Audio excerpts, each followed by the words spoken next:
Come live in Perfection, Nevada, where everybody knows your name and the Graboids consider you game. I'm John Wrighton with the retro view of Tremors from 1990, written and directed by Ron Underwood. Wait, that's not the dirty word.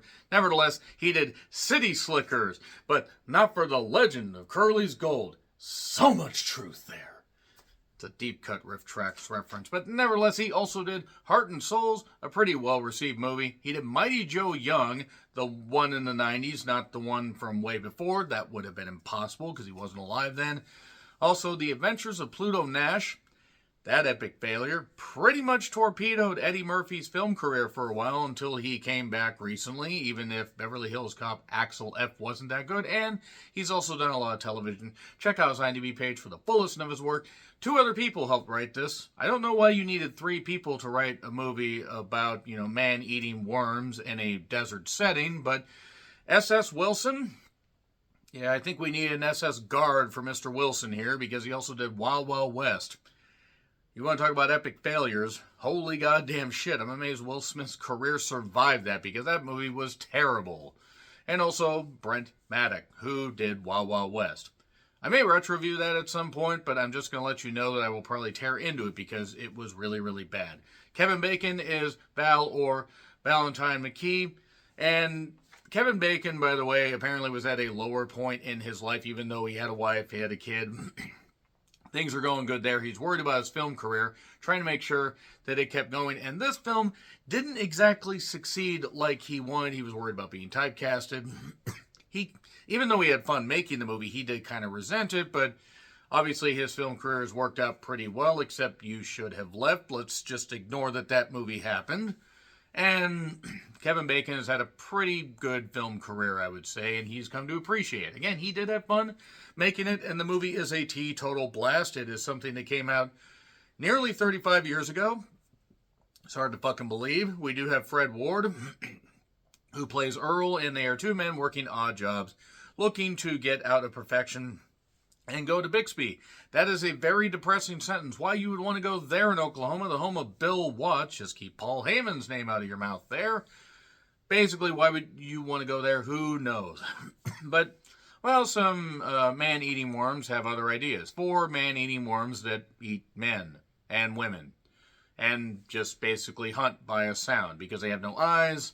They just, hunt underground, everything, and burrow, taking that wrong turn at Albuquerque, and there you are. That's your lot. If you are unfamiliar with Tremors, that's pretty much your story. This also led to 5 sequels for some reason.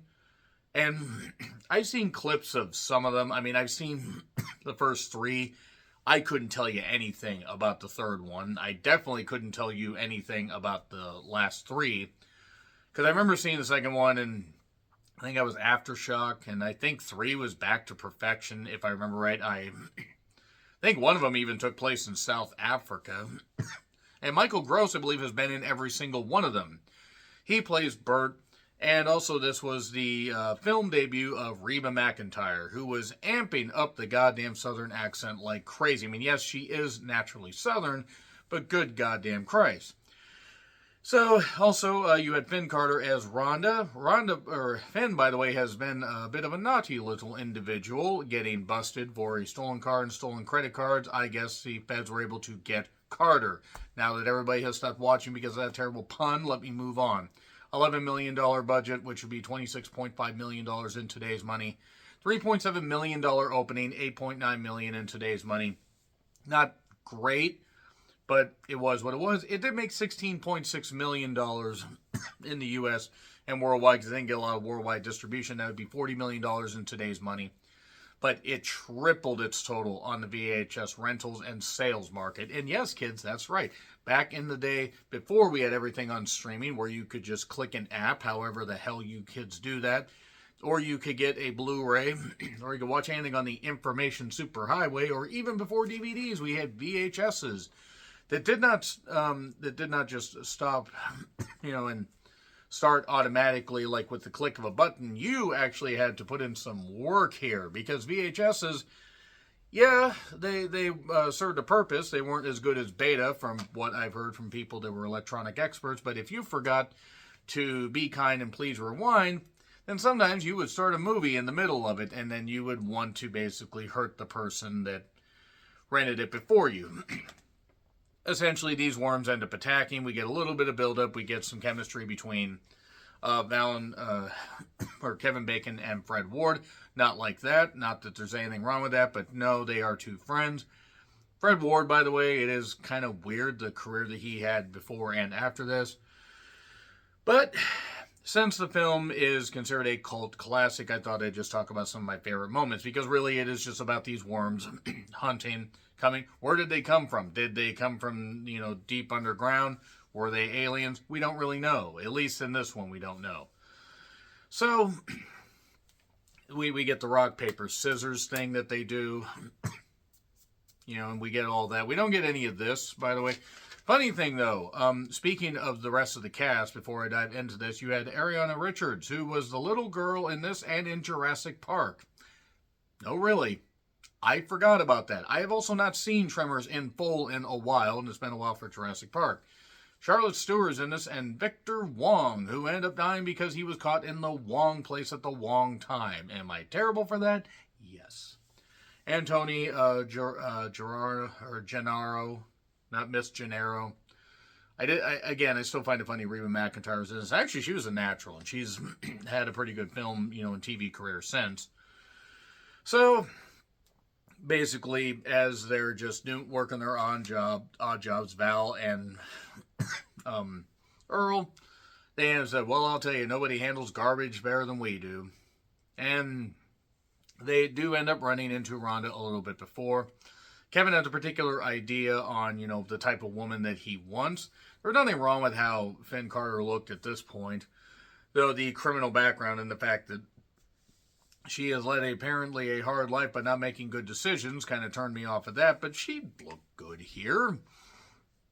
And they decide we had a septic bust. They were doing some septic stuff for the general store that Victor Wong owns. It's Walter Chang's Market and Bar. It's literally it's an all-purpose thing. This town consists of 8 buildings. And they find, as they're trying to leave, they find a man named Edgar.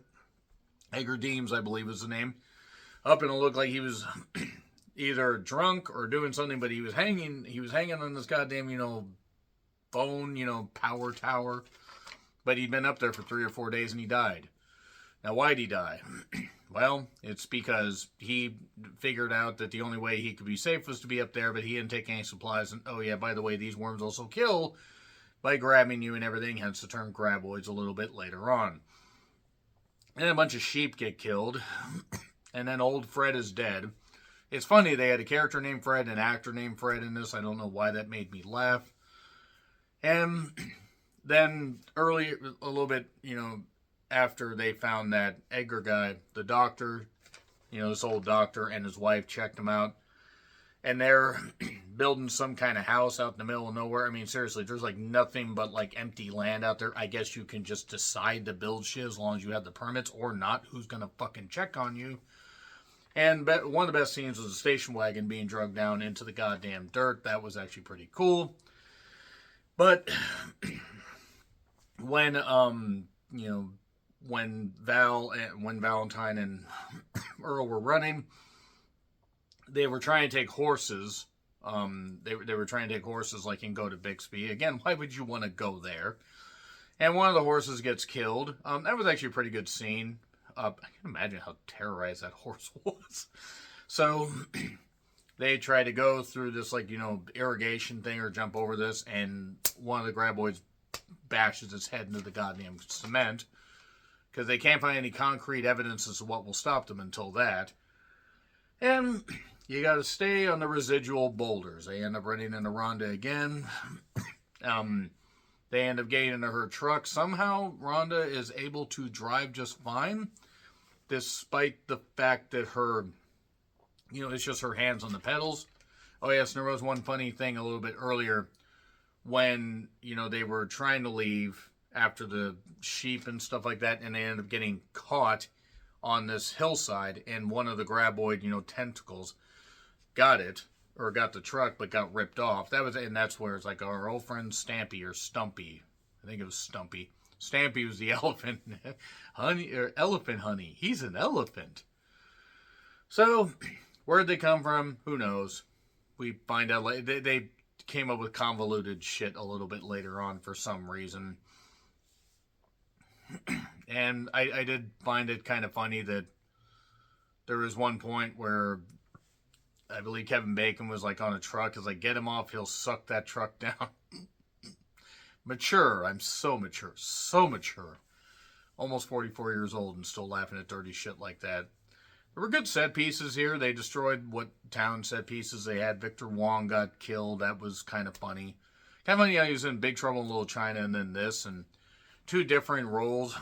Pretty prolific actor, actually. He was in quite a bit of stuff. So, Reba and Michael are basically destroying, destroying like their gun supply or emptying their gun supply because one of the Graboids runs into their bunker-like area. And boom, boom, boom, they're just shooting. Michael Gross almost gets destroyed, but then just doing a bunch of shooting. They kill one, so it's 2 down, 2 to go. But then one of the Graboids gets the truck. So I guess apparently as their numbers get depleted, they get smarter. Or maybe they realize, hey, maybe we better buddy up, and we probably should have thought these humans weren't going to be this resilient. Well, the big plan is to get this old cat, not an old cat, but an old, piece of construction equipment called the cat, get this old tractor trailer thing, lug it along. They got everybody, Reba and Michael, basically. I mean, I'm just going to call them by those characters, by their actor names, but they throw a bunch of guns on a bunch of stuff. They make a bunch of, dynamite things with cannon fuses with gunpowder, because why not? They could have made a stand at that house, but to be fair, they probably would have been taken down, because if they were able to bust through the goddamn wall, they were probably going to be able to bring that thing down pretty good. Now, yeah, they had a lot of food, they had some gas, they had all that, but still. So they bring all the weapons. Things are going good. They dig a trap. The Graboids do, and they sink down. Now they're on these boulders, and they're about to die. Or they're going to die because they go off those boulders, they're fucked. They come up with a brilliant idea. Let's, do a fishing line thing. They fish one of those dynamite, gunpowder things out there, and it ends up blowing one of the Graboids up. But it doesn't blow up the other one, and that is Stumpy, or Stampy, rather. And the other idea is, well, Val says, I'm going to race along and, go to this goddamn thing, or go to the goddamn cliff, because a little bit earlier, he woke up Bert in the beginning of the movie by, hey, Stampede, Earl, Stampede. So he came up with the idea to throw the stick of dynamite behind the Graboid that would scare it, and push it towards the cliff and everything even faster. Can you fly, sucker? Can you fly? Boom! Bash's really good scene where all the stuff falls down and everything. He's like, it just hit me, Stampede. And then they're going to go to Bixby. Everything seems to be getting back to normal. I guess they can just repair the town, or they're all going to leave and go on to better lives. And then Val kisses Rhonda, and that's it. Roll credits. We are done. Tremors. Really the only Tremors movie that counts. I don't think I'm going to retro-view the others. I mean, maybe at some point. But honestly, I got so many projects to work on. And work, and also sleep. But Tremors was fun. I'm not going to say it's necessarily a great movie, but it's fun. It has quotable lines, has some good set pieces, has a nice stripped down 50s, 70s monster movie feel, and it works. And I don't know why it wasn't that successful in theaters, considering some of the, the dearth of movies that was out at that time. But that being said, pretty good overall. So let me know your thoughts in the comments. Like, share, subscribe, Twitter handle in the description. I'm John Ricklin. I'll see you soon.